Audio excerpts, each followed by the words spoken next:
Hello दोस्तों, स्वागत है हमारे इलेक्ट्रिकल एमसीक्यू के वीडियो में। आज के टॉपिक में हम लोग बेसिक इलेक्ट्रिकल के नेक्स्ट लेक्चर करेंगे, जिसमें हम लोग प्रीवियस वीडियो में हम लोग 90 तक क्वेश्चन कर चुके थे। आज हम लोग 91 से स्टार्ट करेंगे। फर्स्ट क्वेश्चन कहता है 91 number. Sparking occur when a load is switched off because the circuit has, मतलब जैसे मान लें लोड में है कोई सर्किट, ठीक ना। अगर यदि हम लोग इसको स्विच ऑफ करते हैं तो स्पार्किंग अकर होता है। ये किसके कारण अकर होता है? तो हम लोग जानते हैं, मान लें कोई भी लोड है, लोडिंग में है, यदि इसको हम लोग स्विच ऑफ करते हैं तो इसके कारण हम लोग को स्पार्किंग अपर होता है, या इंडक्टेंस के कारण होता है, क्योंकि इसमें इंडक्टेंस हाई है। इंडक्टेंस हाई है तो मतलब सडन करंट को अपोज करता है। जैसे ही इसको काटने जाते हैं ना तो सडन करंट को अपोज करता है। इंडक्टर का प्रॉपर्टी क्या है कि मतलब कि ये जैसे इंडक्टर है, इसमें यदि करंट फ्लो करेंगे तो ये करंट सडन करंट को अपोज करता है, समझे। तो वही कहता है कि इस हाई इंडक्टेंस के कारण सर्किट को जैसा ही स्विच ऑफ करते हैं तो उसके कारण स्पार्किंग अकर होता है। नेक्स्ट क्वेश्चन कहता है a copper wire of a certain length and resistance is drawn out the 3 times. एक कॉपर का वायर है जिसका सर्टेन लेंथ है, ठीक है।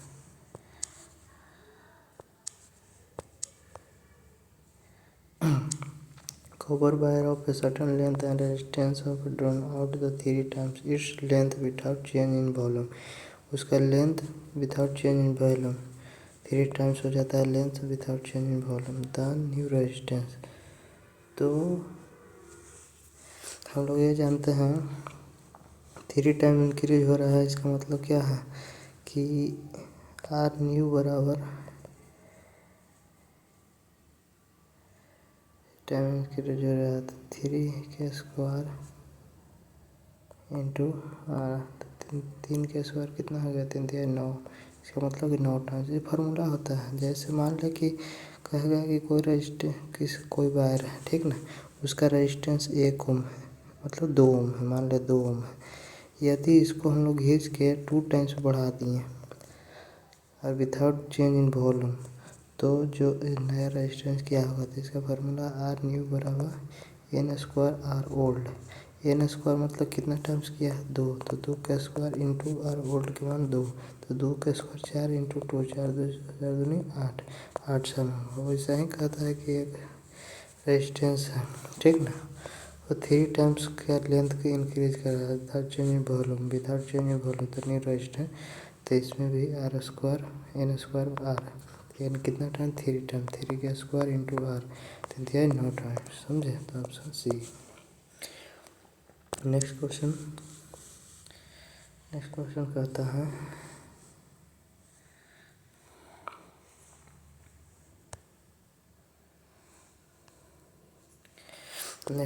कहता है कि when resistance element of a heater fuse and then be reconnect it after reviewing a portion of its the power of the heater will B.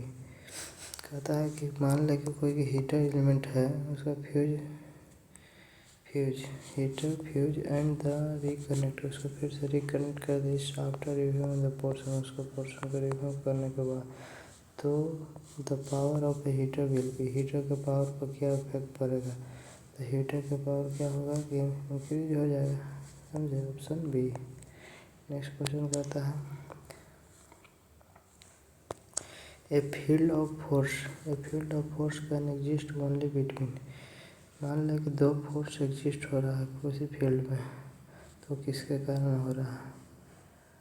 तो दोनों के आयन के बीच में field of force can exist only between, किसके बीच में होगा? तो दोनों आयन के बीच में। नेक्स्ट क्वेश्चन कहता है A substance whose molecules consist of dissimilar atom is called। एक सब्सटेंस मतलब पदार्थ खोज जिसका molecule consist dissimilar atom is called. इसमें डिसिमिलर एटम है तो उसको हम लोग क्या कहते हैं कंपाउंड मतलब मिश्रण। कंपाउंड मतलब मिश्रण हो गया मतलब दो या दो से अधिक हम लोग मॉलिक्यूल से बनाते हैं डिसिमिलर एटम से तो उसी को हम लोग कहते हैं कंपाउंड। नेक्स्ट क्वेश्चन कहता है 1 माइक्रोवोल्ट। माइक्रो कहने का मतलब 10⁻⁻⁶ तो ये डी ऑप्शन डी। माइक्रो मिली तो 10⁻⁻3, पिको तो 10⁻⁻12, फेम्टो तो 10⁻⁻15। ये सब याद रखना है आपको। नेक्स्ट क्वेश्चन कहता है which of the following could be the value of resistance of A copper. तो ये हम लोग को याद नहीं रखना पड़ेगा कि किसी मतलब रेजिस्टिव कॉपर का रेजिस्टिविटी कितना होता है तो ये है ऑप्शन डी समझे 1.72 × 10⁻⁸ ओम मीटर। नेक्स्ट क्वेश्चन कहता है international ohm is defined in terms of the resistance. ये हम लोग जो यूनिट एंड डायमेंशन है ना उसमें हम लोग पढ़ते हैं कि इंटरनेशनल ओम को हम लोग कैसे डिफाइन करेंगे in the terms of resistance के टर्म्स में। तो इसको हम लोग डिफाइन करते हैं of a molecule of coulomb of mercury. Next question कहता है 3 identical resistor are first connected in parallel. एक 3 गो रजिस्टर है first connected in parallel and then in series. First connected in parallel and then in series. First एक connected and then series में parallel then series. The first combination of second will be first combination then second will be 9। ये question थोड़ा देख लीजिएगा आप लोग। ये question थोड़ा डाउट है मेरे को लग रहा है। डाउट मतलब गलत नहीं है देख लीजिएगा एक बार। नेक्स्ट क्वेश्चन कहता है which of the following relation incorrect. कौन सा रिलेशन इसमें से गलत है। तो हम जानते हैं पी बराबर V²/R। देखिए V²/R होना चाहिए तो ये भी गलत है समझे।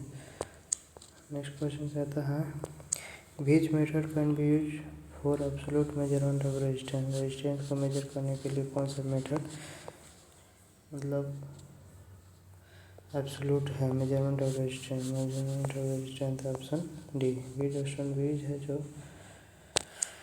रेजिस्टेंस को मेजर करता है। नेक्स्ट क्वेश्चन कहता है in equivalent resistance between L and M in the circuit figure. L और एम के बीच में इक्विवेलेंट रेजिस्टेंस निकालना है। तो ये देखिए एल और एम के बीच में रेजिस्टेंस निकालना है तो ये 14 और 6 दोनों पैरेलल में हो गया 20 हो गया। सॉरी 14 6 दोनों सीरीज में होंगे। दोनों सीरीज में होगा तो ये दोनों का इक्विवेलेंट कितना हो गया 20 और 20 ये दोनों पैरेलल में होगा तो 20 और 20 का इक्विवेलेंट कितना हो गया 10। ये निकालिएगा 10 इधर से हो गया 10 इधर से होता है ये दोनों सीरीज में हो गया तो कितना हो गया 20 फिर 10 सॉरी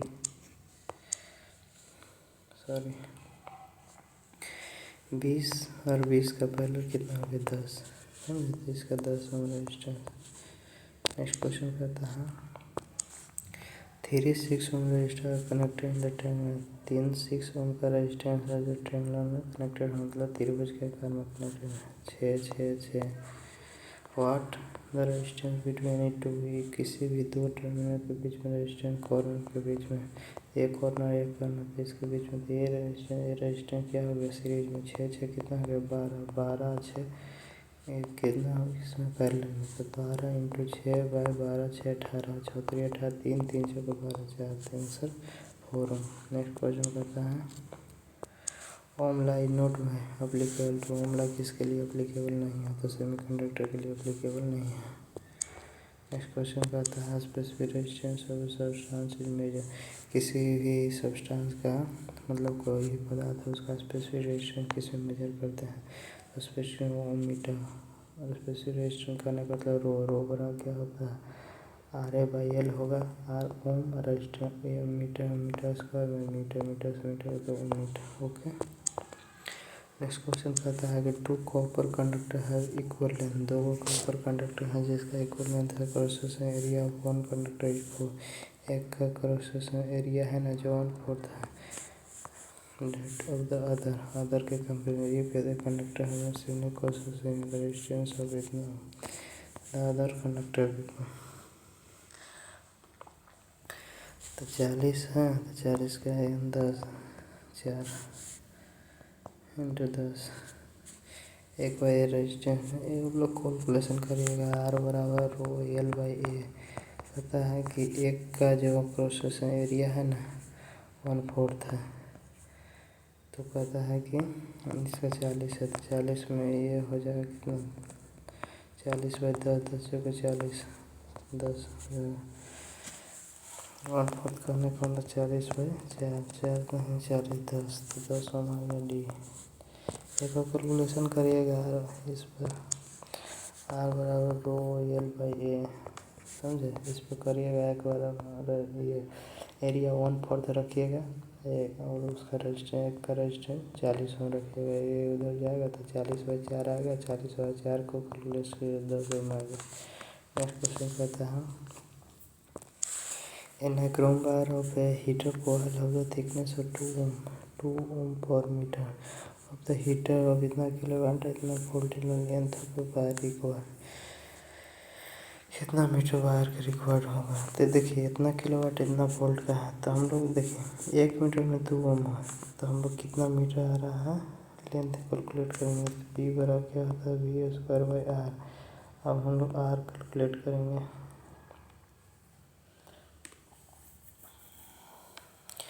R कैलकुलेट करेंगे तो V कितना है 200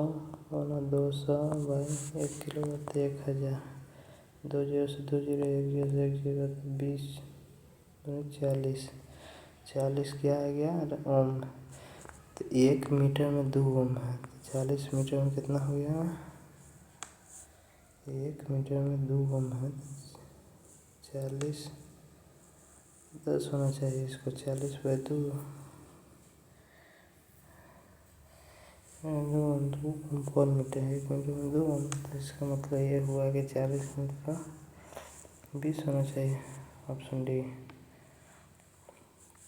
लेकिन इसका ऑप्शन ए दे रहा है, कोई ना देख लेंगे एक बार। अच्छा मेरे से तो 40 आ रहा है। नेक्स्ट क्वेश्चन का था टेम्परेचर कोएफिशिएंट ऑफ रेजिस्टेंस देखते हैं। टेम्परेचर किसमें और रेजिस्टेंस किसमें एक्सप्रेस करते हैं पर डिग्री सेल्सियस में करते हैं। यदि इधर ओम है इधर ओम है तो ये ऑप्शन सी। नेक्स्ट क्वेश्चन कहता है which of the following material है द लीस्ट रेजिस्टिविटी, किसका रेजिस्टिविटी कम होता है। रेजिस्टिविटी कहने का मतलब कि स्पेसिफिक रेजिस्टेंस कम है, इसका मतलब कौन सा मटेरियल है, तो ऑप्शन डी कंडक्टर है। स्पेसिफिक रेजिस्टेंस मतलब करंट को फ्लो को अपोज करता है।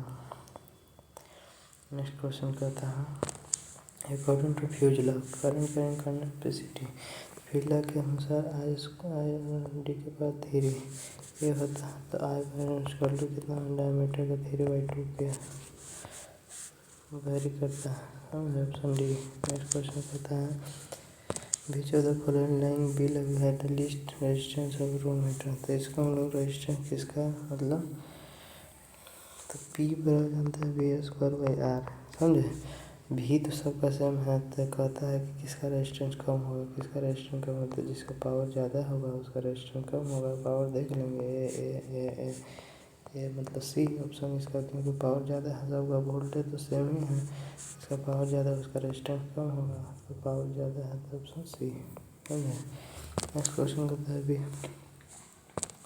Which resistor will be physically large in size, कौन सा रजिस्टर जो फिजिकली लार्ज इन साइज हो। तो देखिए इसके लिए आपको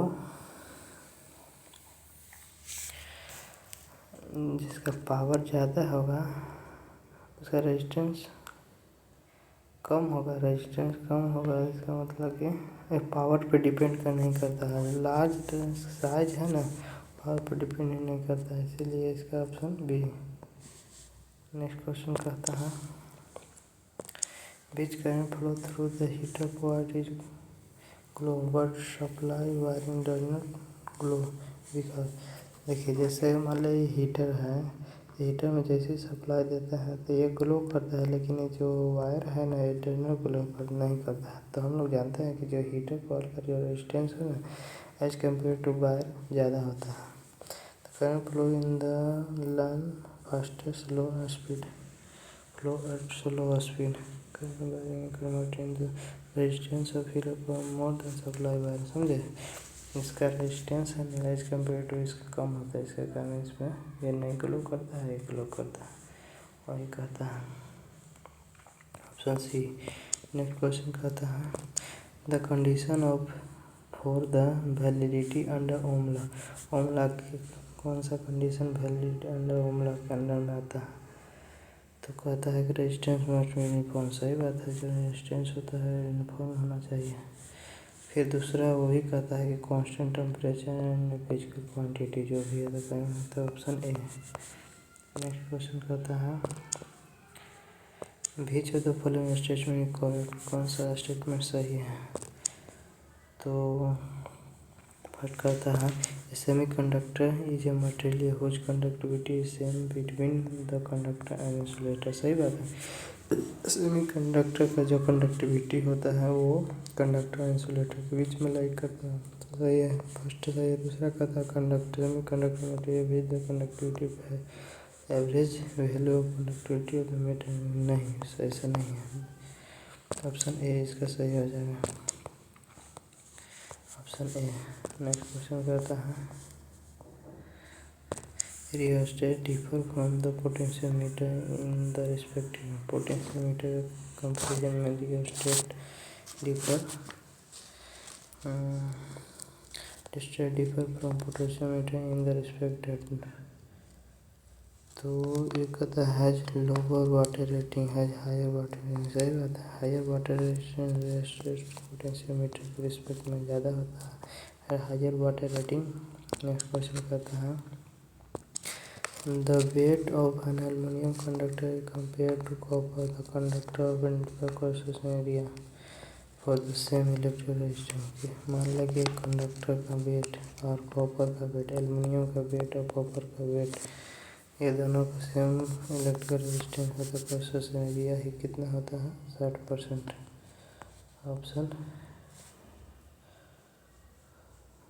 ऑप्शन ए 50% होता है। नेक्स्ट क्वेश्चन कहता है an open circuit when checked with an ohm metre.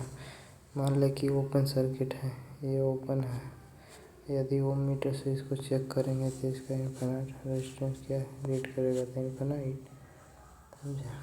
Next question कहता है are the material have the electrical conductivity much less that most of the material but much greater than that of the type of insulator. Material have the electrical conductivity much less most of metal but much higher than that of the typical insulator।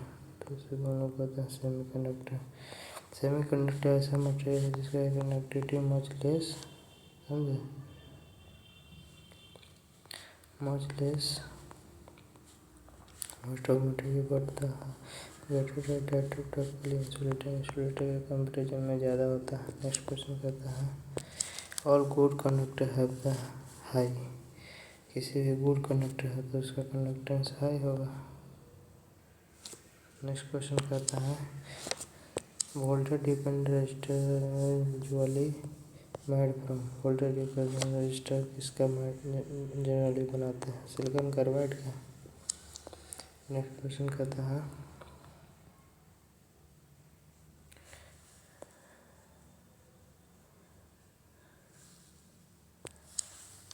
Voltage dependent resistor are use. Voltage dependent resistor are use हम लोग surge suppression और